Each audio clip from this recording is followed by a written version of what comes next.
producing this thing. So we thank you all.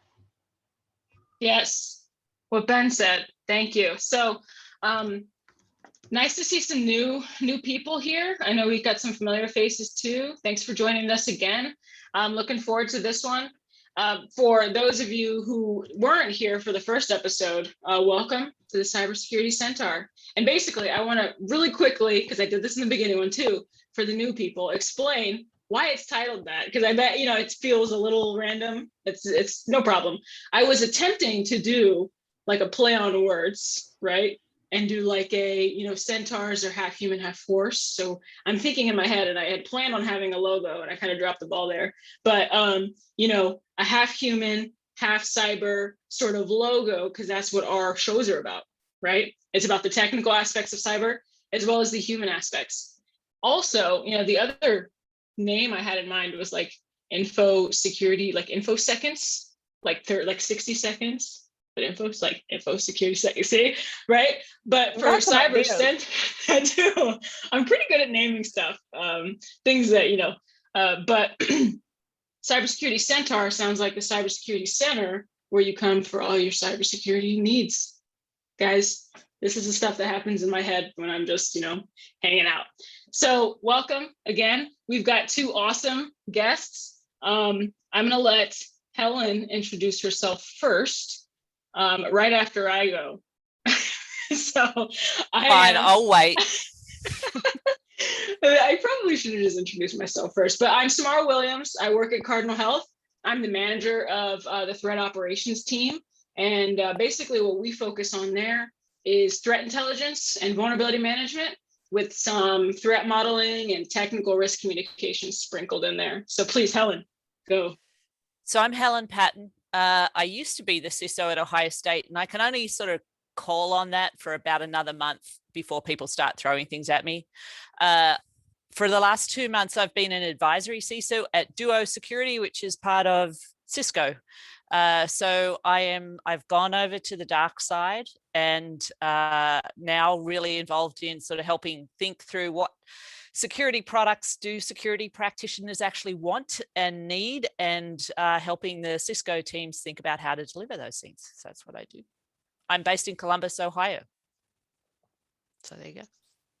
Yeah, I didn't say that either. I am too. Actually, well, Westerville, you said you were in Gahanna. I'm very close to New Albany though. And I think we had a New Albany person there. So yeah, like I said, we got really awesome guests today talking about how not to get got. So Barb, would you like to introduce yourself? Sure. I'm Barb Wernke. I currently work at OhioHealth. I manage our cyber risk management team. We're responsible for vendor risk management as well as our cyclical risk assessments. If any of you are in healthcare, we cover our promoting interoperability requirements. So also have experience in Big Four doing risk assessments and some IT work there. Awesome. Don, last but certainly not least. Oh, thanks for having me on, Samara. I'm Don Bowen. I work for Huntington National Bank.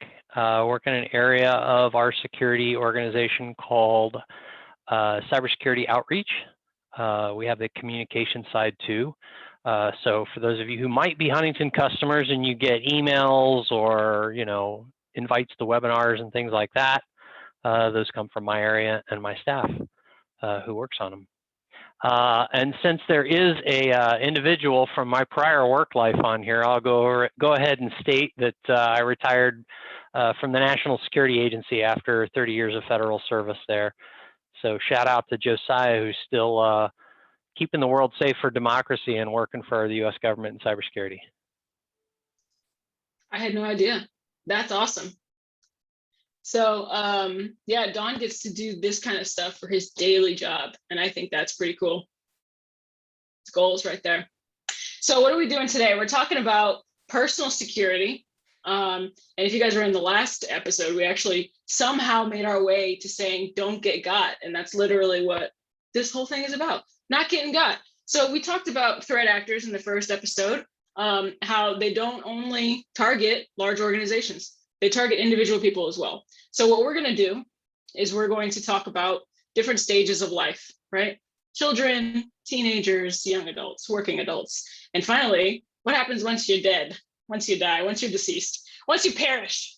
What happens to all of these things you have on the internet? So I'll get started by asking our guests, Bob and Dawn. Dawn, you can go first. I am adopting 3 kids pretty soon here. So thank you. Yeah, it's a pretty cool situation. These little kiddos are, separated in foster care, and we're gonna bring them together and hopefully bring them home soon. But I've got concerns, y'all, because I'm getting a 7-year-old, I'm getting a 6-year-old, I'm getting a 4-year-old.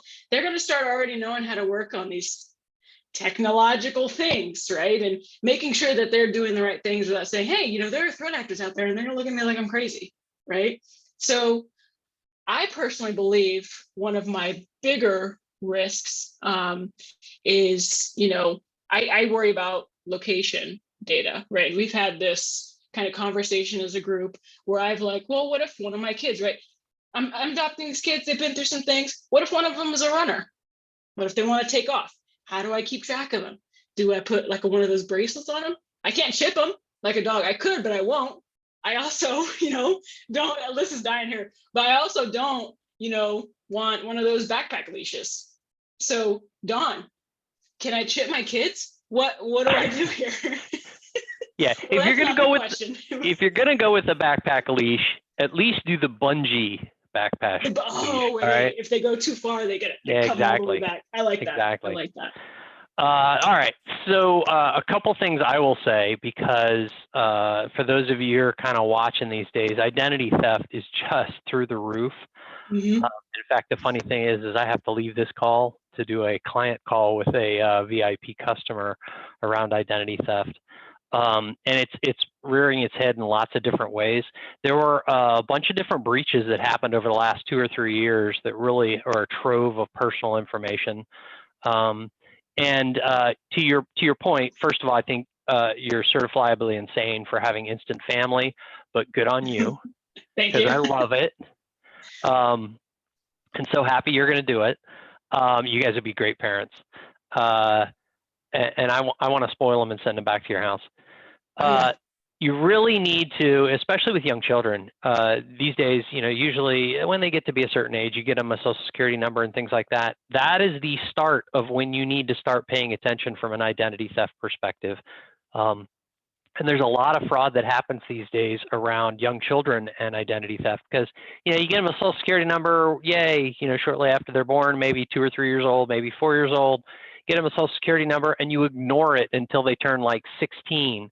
When you decide, hey, maybe, yeah, okay, maybe they get a credit, or 16 or 18, maybe they get a credit card or something along those lines. So start paying attention to that early.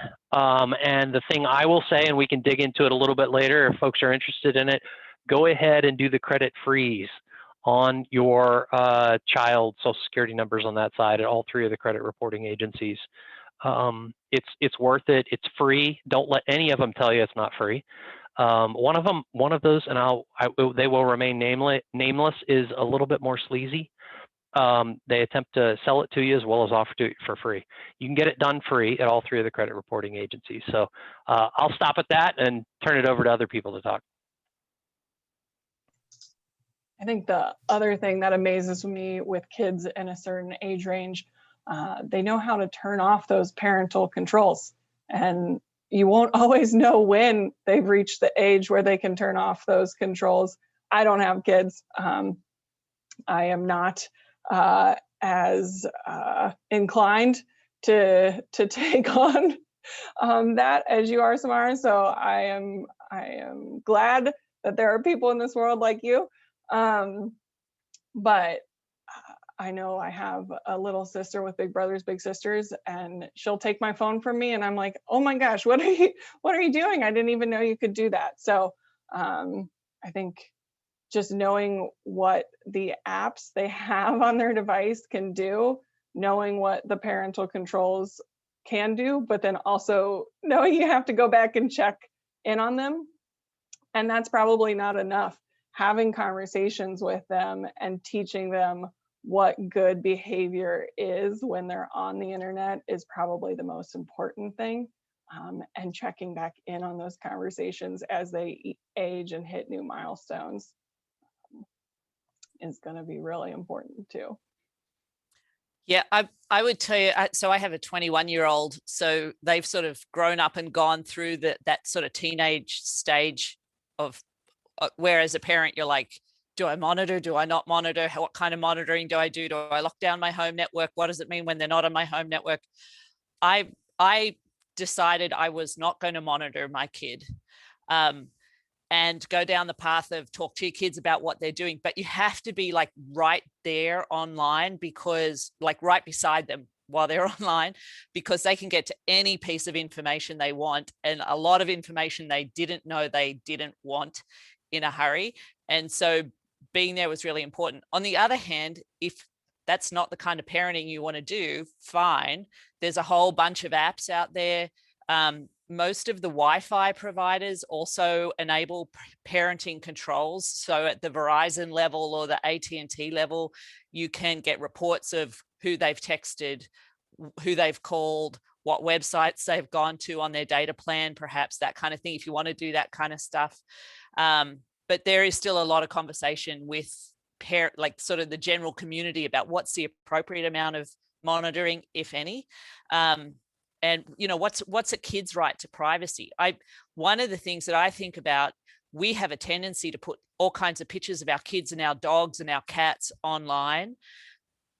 Under GDPR, there's been parents in Europe who've been sued by their kids for putting the kids' pictures online while they were minors and the kids couldn't consent.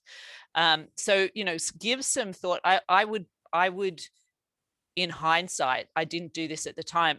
I would be really circumspect about putting pictures of your kids online. Like, you know, fine, put the back of their head or put them in the shadow or, you know, something like that. But any sort of full face, biometrically identifiable things, I'd actually be a little bit worried about that at the moment.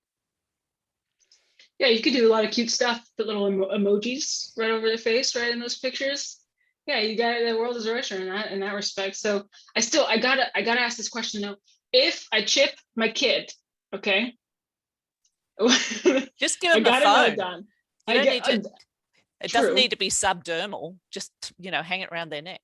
True, but I'm a little crazy, right? Because you've seen Taken 1, 2, and 3, right? There you go. These people know. Get rid of the phone. It's trackable, right? So let's say they just have something little, you know, right behind their neck. It doesn't hurt them.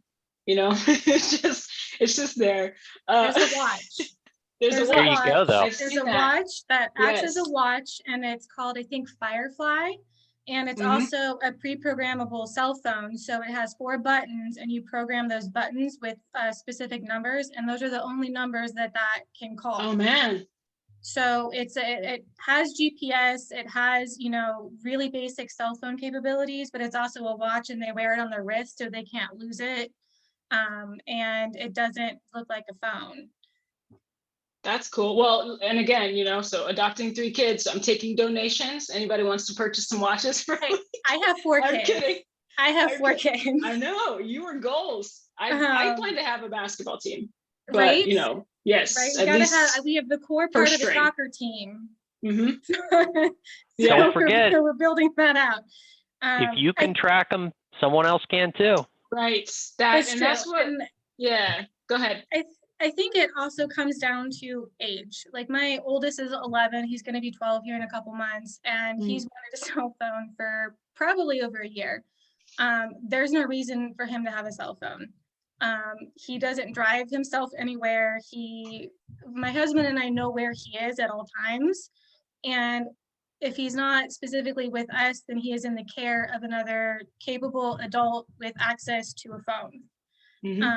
So I think you kind of have to just trust your gut and navigate through this, you know, and look at how old they are. What realistically do they need access to? Yeah. You know, he's probably not going to have a cell phone until he really starts driving and leaving the house unsupervised. And, you know, he has a tablet now, and that's the only device, you know, save for the Switch that he plays on. But I have network controls. We have I have a gauntlet at my house. That's awesome. That's a great segue too. I got layers. Yeah. So you kind of Pre-teens. yeah, exactly. You have, and I mean, they have access to YouTube, but again, they sign in under account. Those accounts have certain controls. There's websites that the entire house doesn't need to access, so those are blocked. Right. You know, things like that. So they have a little bit more of free range, and I'm looking too in the fact that my son is very focused on having an IT career at 11, and he's learning how to code for video games and create video games. That's So cool. that was a great segue into that conversation, like what Barb said, and making sure that you have that conversation with your kids and make it age appropriate. He's already interested in coding and IT, so that kind of made it easy for us. So note to self, put him on a different home network segment than the segment you use for your banking and your email and those kinds of things. I can't tell you how many parents I know have had their home systems messed with. Like I'll just use the term messed with. Because their kid did something stupid in a gaming room and then somebody decided to DDoS them or otherwise mess around with them.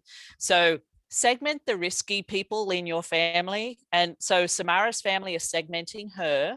And, you know, get them off the rest of the home network as much as you can.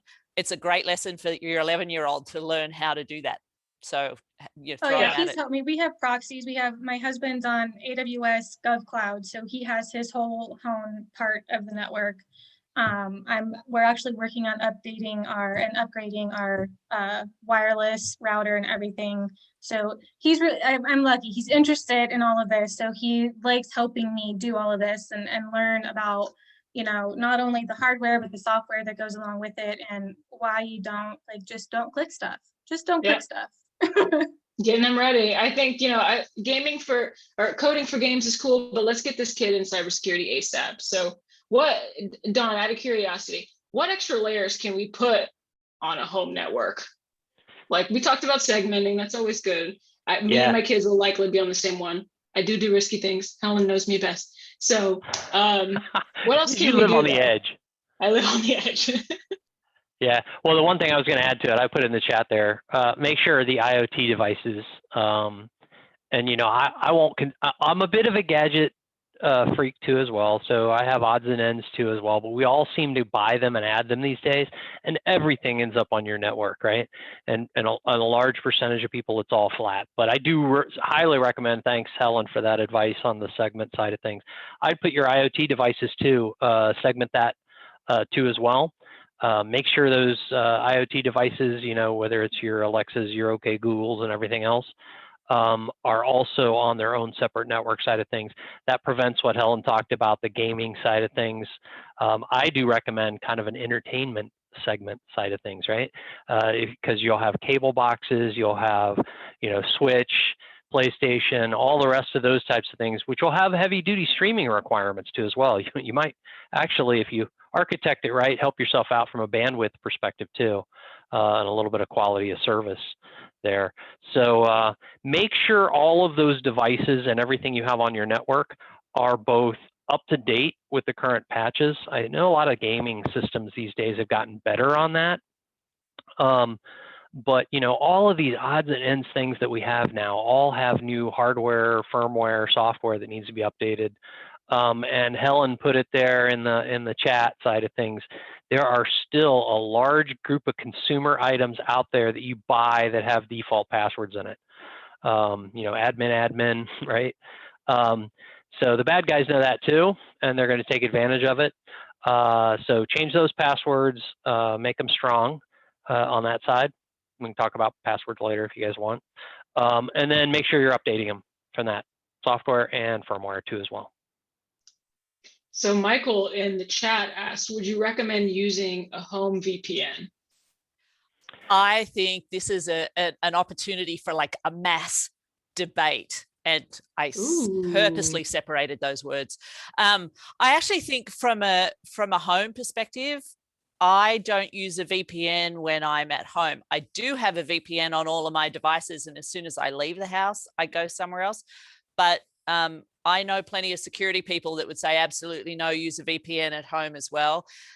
it does depend, I think, on the browser that you're using and whether or not how much end-to-end encryption you're getting out of your current OS and your current browser as well. If you're not, a VPN can help with that. But I think the risk profile of access from home is low enough that I don't feel the need to have a VPN, but I am sure someone will disagree with me. So anyone disagree with me? Yep, there you go. Amy disagrees with me. I knew it. Let's do it. So To a degree. Oh, go sorry, ahead. Alyssa, real quick. So here's what my concern is that I've heard all these VPN companies, and they're probably not the most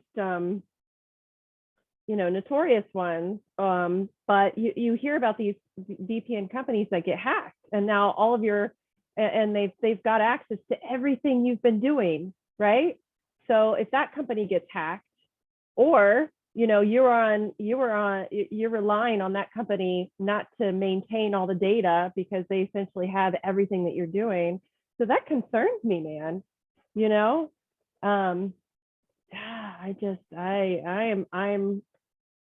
I think a VPN can be a very false sense of security. 100%. But who got hacked? Experian? No, the other person. So our social security numbers are everywhere, right? Yeah, that was Experian. Equifax. It was Equifax. Equifax. Equifax. Yeah, absolutely. Totally get that. Alyssa, what were you gonna say? But isn't any one control going to be a false sense of security? I mean, the whole point that we have network security and protocols and is to layer everything up to create a much full body rounder, Defense and Samara and I had a discussion a while ago about a hard exterior and a squishy interior. Like, you can't have that. So a VPN to me is just a tool, the same way that a proxy might be a hardware networking tool that you use to filter traffic. So while you're not going to be solely dependent on the VPN and the company that is providing that VPN service, if you have all of your hardware, your networking, as well as your cybersecurity layered properly and in the right order, you can get benefits from everything. Like, personally, we have a VPN at my house, and I like using it on Netflix because then I can access stuff in England. So let me interrupt you on that one a little bit. I think if you've got the technical wherewithal and the financial wherewithal to have lots of layers of security, and you're willing to put up with the pain in the ass it causes you from a user experience, mazel tov, go do it. But there are plenty of folks, and certainly in a corporate environment, we're going to sort of force that on people whether they like it or not, because we're required to, right? But at home, one, there's a lot of VPNs that are really kludgy to use. You try and use a password manager with a VPN, and there are websites that don't let you paste in your password, and it doesn't even tell you why. It just doesn't accept your password, and then you have to change it, and your head blows off your shoulders.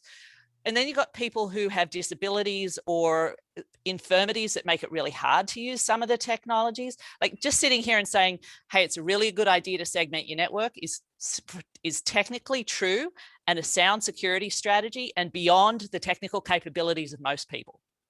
So, this group might be able to handle it. But for me, if you're not technically savvy, if you don't have a lot of money, you don't want to be spending it on a VPN subscription for a reputable VPN service, the risk profile of it at home, the question was, do you use it at home? At home, I'd say nix it. It's not worth it. I don't know. What do you guys think? I think I wish I disagreed with you. It comes down to the cost benefit for the average user in a lot of cases. Yeah, I think so. What I've heard is that people are like, yeah, I've seen Facebook posts. People are like, you have to get a VPN. It's going to protect you from this. It's not going to protect you if you click on a link, and that's really where you see most of the things are people clicking on things, right? That's not going to save you from clicking on something, and something is now nefariously propagating behind the scenes, right? So I think it's an opportunity to educate people that antiviruses are not going to save you from everything. It's just like a VPN is not like, oh, I have a VPN, I'm safe. Well, I think the one thing we haven't, I know businesses do them a lot these days, right? And I think Barb mentioned it earlier on the risk management side, right? We all take a risk lens of view of a bunch of these things, and we make decisions on the business side about what we're going to deploy, how easy it is to use, those types of things. I think some smaller version of that we need to consider for average users, for home users, and at least educate them. Because I know there's a lot of people out there who think it's secure or it's not secure. And the reality is it's all grayscale somewhere in between, right? And to Helen's point, yeah, I browse the web at home. I do some e-commerce types of things. What's my risk profile of not using a VPN? I'm using e-commerce sites with encrypted, browser traffic to and from it. So, and I think we need to educate people a little bit more to say this is all risk management, and there's no one single pill, right? Just like Amy, you said, like antivirus isn't going to save you from everything. So I think people need to take a more of a risk management approach. And you're never going to get to zero risk, unfortunately, no matter how much money you spend on it. So that is correct. You could spend a whole lot of money and you're not going to get to zero risk, unfortunately. Yeah. So let me, if there's no other questions there, let me change the direction really quick here. So as we get into teenagers are always fun. So no offense, Dawn and Helen, but me and Barb are a little closer to the teenage where we were in those teenage years, right? So, wow, she called us out big time there, didn't she, She's Helen? implying we're old, Dawn. We're designated. Listen. We're the designated old farts in this conversation. Get off my lawn. There you go. Nice. All I said is that we were closer. So I want to ask Barb, what kind of dumb stuff did you do when you were a teenager on social media? Did you do dumb stuff, or is that just me? Could just be me. Can I just say I'm old enough. There was no social media when I was so nah. I think Don brought up a point earlier that you need to have like a risk framework in your personal life. And as a risk manager, I think I've maybe unfortunately for my social skills always lived this like risk-less lifestyle. So I don't really have any like drinking photos out on social media or anything like that. Yeah, well, you're much better than me. Much better than me. Not to say I don't drink, I don't publicize it. I probably have more profiles and maybe had weaker passwords back then. Yeah, I had one. It was I'll share my weak password. Are you ready for this? Okay. It was I was a little cocky when I was younger. Okay. It was bad bitch 2020. Swear to God. That was everything. Okay. I don't use it anymore. You're welcome to try. But I was like the social engineer's OSINT god's like dream. I put everything out there. And I think we're seeing that more and more, right? It was just MySpace and Facebook for me. But now you got Instagram. Now you got TikTok. So Barb, what kind of advice do you give? I think you have nieces and nephews, right? Are any of them teenage age? I do. Advice there? I do, and I wish I could convince them to get rid of TikTok. They won't listen to me on that one. And I do have Facebook and Instagram still, even though I know it like kind of makes me go, oh, I probably shouldn't. And even LinkedIn these days, I've debated deleting my LinkedIn. But it goes back to that cost benefit. I want to know events like this that are going on. But on the flip side, I know that threat actors are reaching out to people on LinkedIn. So it all comes down to how do we have good behavior on those sites. So when I talk to the teenagers in my life, it's, who you talking to on these things these days? What you doing? Show me the latest dance video you just did. And when they're showing me that, I'm trying to peek over their shoulder and see what kind of messages they have going on in their inbox and try not to be too judgmental. I'm still trying to be the fun aunt. It's getting harder and harder for me to be the fun aunt. My kid had the social media account that she let the oldies know about, and then she had the social media account that everybody else knew about. And so I had to socially engineer her friends to learn what the other account was and then stalk that account. Not that I did that though. Right. Yeah. Of course, we're Nice not to know I recording wasn't this the only session. parent who stalked their kids via social media. No, I found my nephews, and I didn't tell my sister about it. And I just loved it. Today she would be like, my son would never get on social media. And I just looked at my nephew and we just smiled because, oh man, he was bad. He was so You're like, I know what's out there. I did. Yeah. For my kids, they're probably, I have stepkids, so I'm kind of limited. So employers do look at social media these days.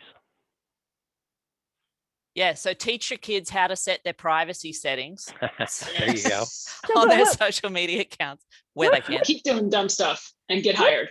Yeah, what do employers really do with that information though? I've seen some very sexually suggestive photos that my friends will post, and I'm like, what are you doing? And I mean, would an employer actually not hire somebody based on that type of behavior? Yeah, I can actually answer this one here because I've been hiring like crazy, as you know.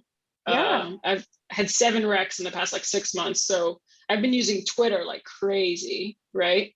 And I look to see what kind of stuff people post as I'm building a relationship with them. They're starting to get more comfortable, because I don't know if it's so much so like if they posted a sexy pic or something, I'd probably like it, but I don't know if I'd stop if I wouldn't hire them.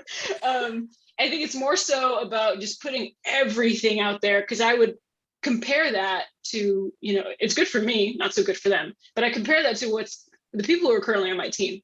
Would they gel, So I guess if you're trying to, not be excluded from a decision, maybe rein it in a little bit, right? If that makes sense.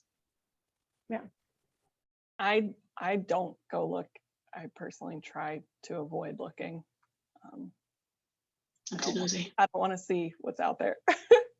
Again, another Barb is 2. I'm at 0. You're just better than me. No, I'm not better than you. I don't want to see it. I do think too, some of the social media platforms, their privacy policies change, and they alert you in ways that isn't always like slapping you across the face that it's changing. And so sometimes I'm even shocked, like, oh, how did that person find me? I thought I was set so that you couldn't find me. I think the challenge is, if you're going to be looking for a job, one of the first steps you should do is go and revalidate all the privacy settings that you've got on your social media. So maybe that's something that we should tell ourselves and our kids. But you just don't know what employers are going to do. So I don't look at people's social media accounts, but except for LinkedIn, which I don't really consider so much a social media account as I do a sort of professional networking platform. But I'm not going to chase someone down on TikTok. Like, I haven't got time for that kind of stuff. But I could see if you were hiring someone for a really sensitive position, particularly federal government, military kind of stuff, where insider threat is very much a concern, back where you're going to need to have, clearance, those kinds of things.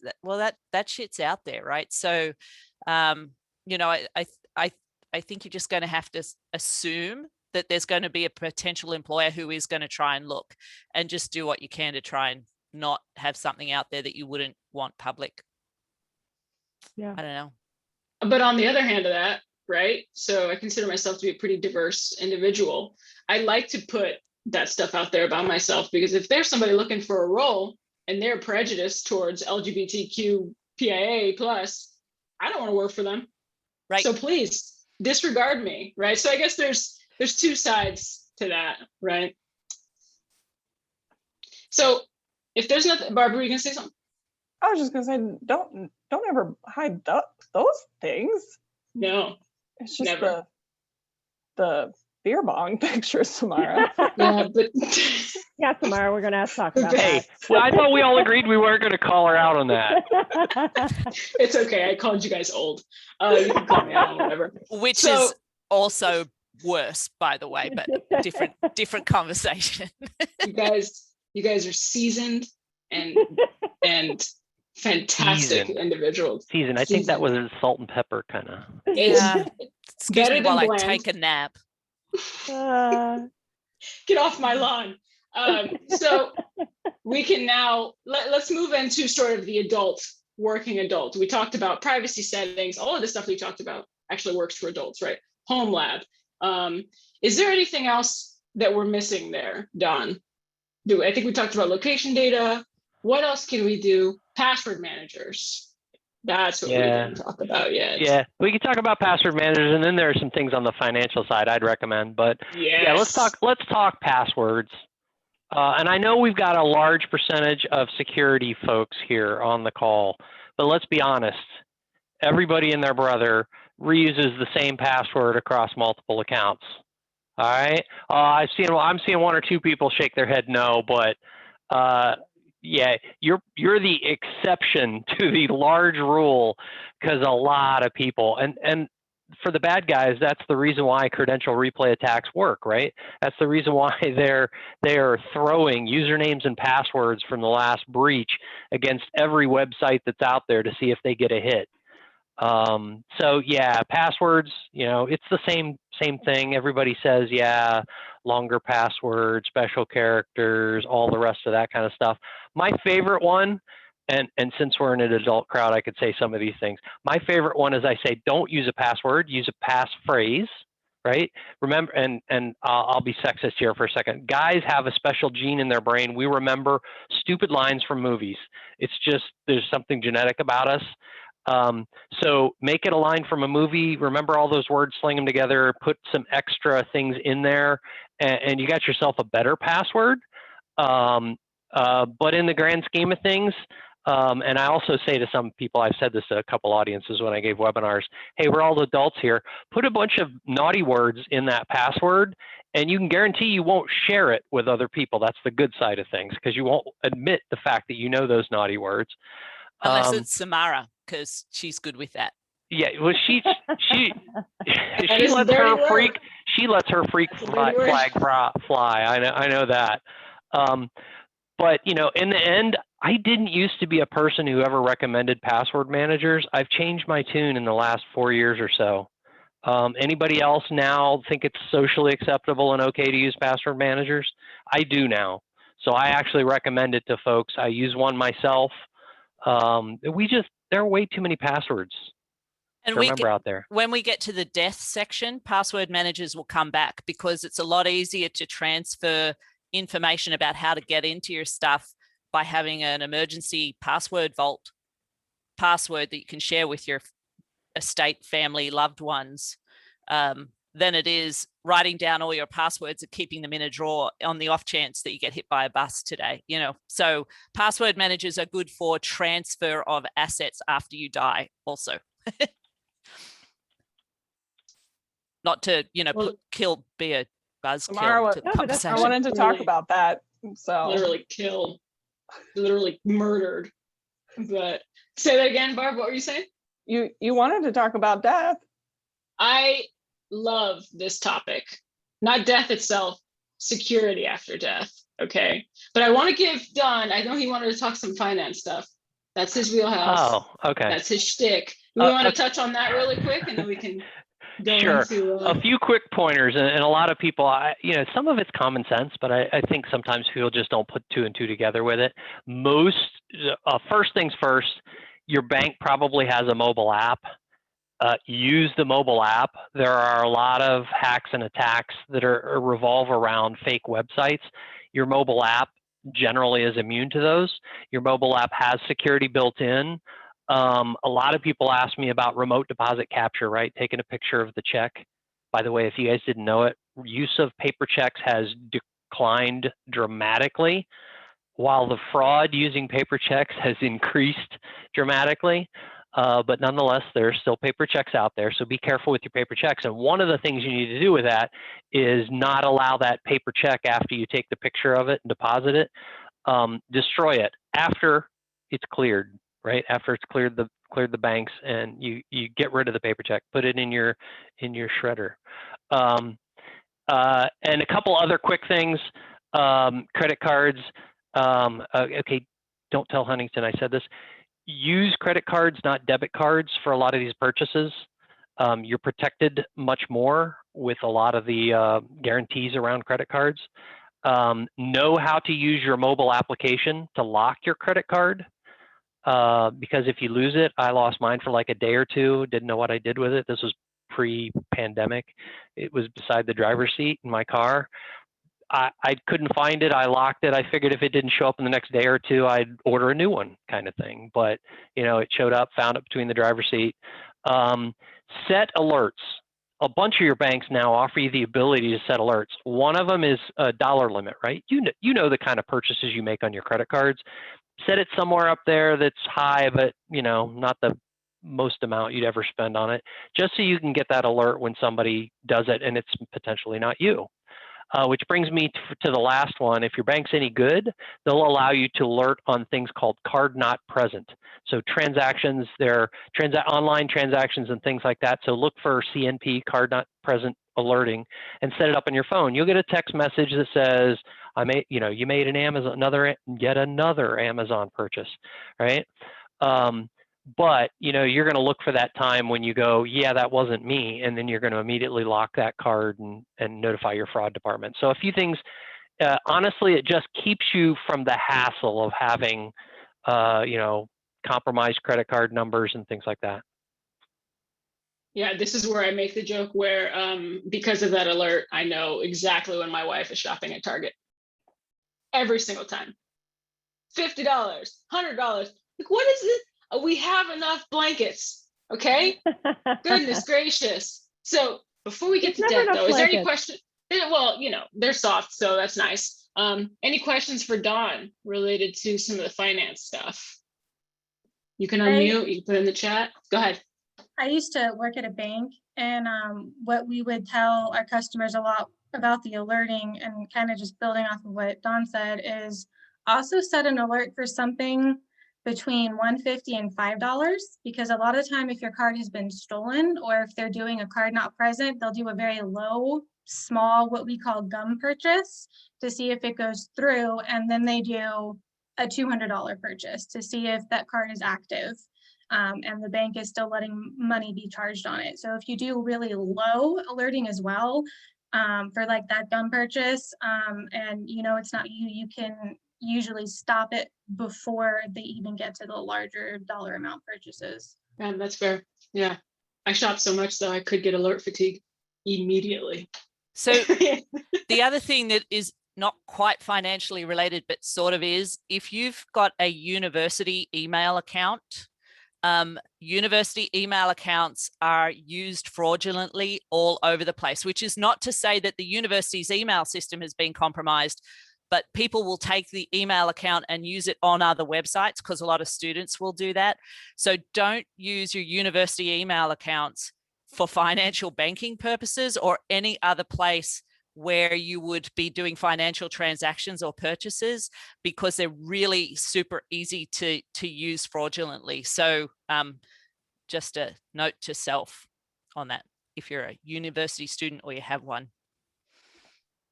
Because Helen was a CISO at OSU. I don't know if did we cover that? Yeah. I can't remember. Go Bucks. She did.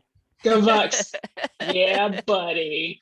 Because no one does fraud like the Buckeyes. What? She likes it when you scream OH. No, I don't. I really, really don't. And I don't get football tickets for being the CISO at Ohio State. Damn it! That's ridiculous. Yeah, that is ridiculous. The CISO job is open though at Ohio State. Just saying, they're hiring right now. Still? So if you're interested in a CISO job, let me know. Anyway, If you want to be the CISO for a university that's basically a large U.S. city, go for it. Yeah, go for it. It's great. Anyway, sorry, rabbit hole. No, this is the truth. Go back. So are we ready to talk about death? Yeah. This is my able. Yeah. Mm-hmm. So what did we call it? We called it digital legacy. Is that correct, Don? That is correct. It's one of the new topics that people are starting to talk about an awful lot more: digital legacy or digital inheritance. Mm-hmm. So if you want to see a really good, as opposed to our session, there's a 1 hour presentation that was done at a Usenix conference by a woman who's also Australian, by the way. Her name's Lily Ryan, and she did this in like 2016 at the Usenix conference in California, and it was about what happens to your online presence and all the data and all the digital exhaust that you've left behind after you die. It's an excellent talk. It is mind-blowing. It will make you think. At the time, there were companies that were trying to hoover up all of the stuff online and make a fake digital presence of you, sort of like an electronic taxidermy version of you, so that people who want to communicate with you after you've died had something to talk to, which I think is super creepy. But think about all the stuff you leave online. And if you were to die, what would that look like? If you want to sort of get slightly creeped out in an Addams Family kind of way, go check out that talk. It's great. And a lot has changed since 2016. Mm-hmm. Not necessarily in a good way. Yeah, you're probably right.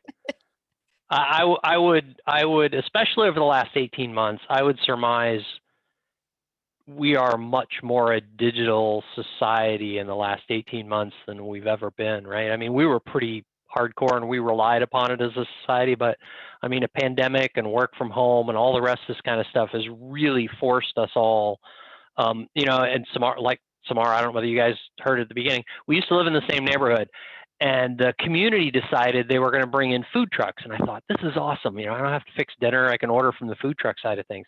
And I was amazed, these little tiny mom and pop one-off food trucks, there's an app that would tell you exactly what food trucks would be in the neighborhood that day.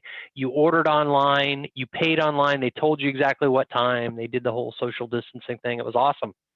But, you know, that mom and pop food truck that probably at best probably was just electronically doing credit cards to begin with is now fully digitally enabled. You order your food, you do all the rest of it online. So all of that to say, we rely on the digital environment a lot more, which means we're putting a ton more on there, which means when we croak, somebody else has to deal with our digital exhausts. I like that term. I'm going to use that one.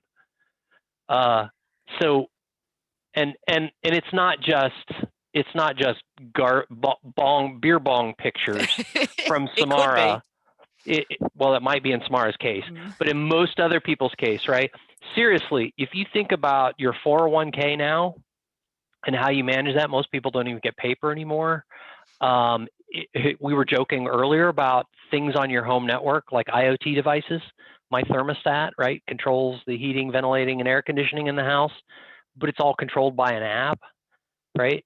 And it has a password. And if, you know, I get hit by a bus, Beth Ann wouldn't know how to raise or lower the thermostat or do anything else there. So there's a bunch of this stuff right now. And I look at what has digitally wise has value to me. And I think about photos, right? Family photos and things like that. No longer do you have the photo album, right? It's all digital.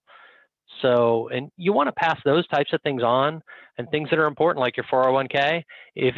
We got a bunch of geeks on this call, so I know a bunch of them have cryptocurrency. So there's another thing that if you don't appropriately store that password, poof, gone, right? So, I mean, what's everybody else think about this? As far as I know, a bunch of the social media companies are starting to pay attention to this. You can now delete or memorialize accounts after someone's death. I have a friend who died from COVID. I used to work with him, my prior employer, and his birthday was actually Sunday, and they organized a birthday kind of thing, and he's still online. People still send messages to his account on Facebook. You know, it's something we need to think about and something we need to deal with. Lawyers are now starting to include some of these items in wills, as far as what where your digital assets go and where they belong. So it's real now. It's interesting. What do other people think? Well, this is where I insert another joke about my wife, where she has access to everything because I'm lazy and she takes care of everything. Really, I'd be better off dead than divorced at this point. You know? So Barb, anything to add there? You know, I just went through estate planning and made sure I had a POA set up for if I was incapacitated, and I didn't, think through any of this other stuff. So I don't know if I can add to the conversation other than I may need to go back and revise some of those documents. I just signed, and I am the opposite of you, Samara. I am the one who holds things down in this household, and I should probably make a cheat sheet for my significant other. Okay. I think this is what you find is in a household, there's usually sort of a person who does things like pay the bills and keep sort of the administrivia of a household running. And the other person or persons in the house have no idea of how that works. So as you're thinking about your digital exhaust, think about things like online bill paying. How's that going to, if something was to happen to you today and the people are still living in the house, but you're not around anymore, do they know how to pay the bills? Do they, to Don's point, do they know how to change the thermostat? Do they know how to do these? Do they even know how to turn on Alexa and ask for their favorite playlist? Like, do they have the password for that kind of stuff? So think about sort of the immediate, this is what everyone does with my digital life, and have a plan for that in the short term, so they know where to go to get it, and in the long term. So, what do we do about wills and inheritance and all of those kinds of things, as well as what are the digital artifacts I have that I care about, the photos, maybe there's some, if particularly I think about my academic friends who spent their entire life doing research and then they die. Who gets that stuff? Like, what's your work legacy? What's your intellectual thinking legacy, and how do you think about that kind of stuff? So there are some books. I haven't read any of them yet, but I'm going to be reading them and reviewing them for the cyber canon. But someone has just recently written a book about managing your digital legacy, and I will see if I can find it and get it out to everybody. But watch the cyber canon, because I'll be doing that this year. Awesome. Okay, before we go, I want to make sure we answer people's questions, but let's do a survey so I can be a good TechLife host for once. Really quick, if you guys could fill this out for us, it'd be super helpful.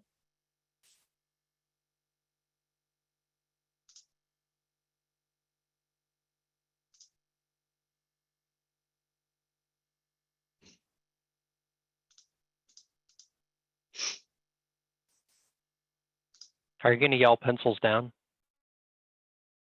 I just, as long as you're putting strongly agree, you can do whatever you want.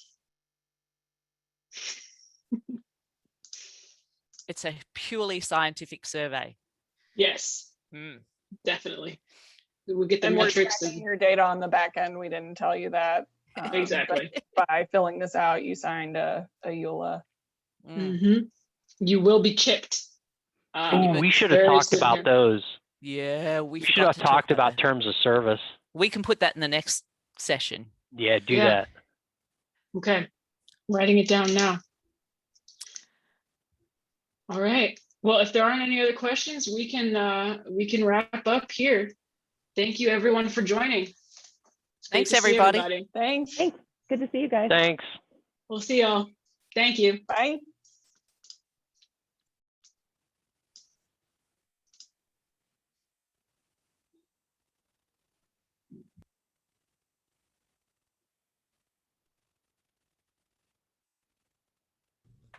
I got a question. Go for it. When will I'm doing something for my school? So it's a project. Yeah. When will you give out links to this meeting? Well, I'm looking at our producer to answer that question. I'm guessing probably in the next week, maybe, but that's a guess on my part. What do you think? I would be guessing as well. I mean, I'll have the video up on the shared Google Drive today, but I have no idea what Ben's timeline is. When do you need it, Joseph? What's your timeline that would work with your project?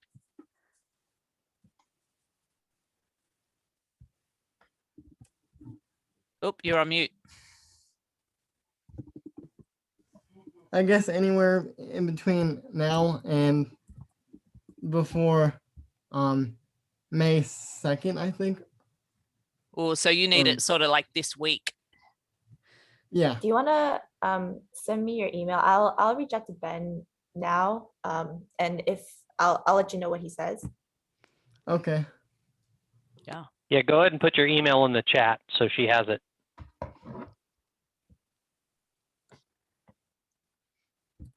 Oh, there you go. Yeah, I'll let you know what Oh, and Michael as well. Michael, yeah. Go for it. Michael, if you're comfortable, put your email in the chat. We'll get it out to you. And if you're not, I can leave my email in the chat as well, actually. Think about it.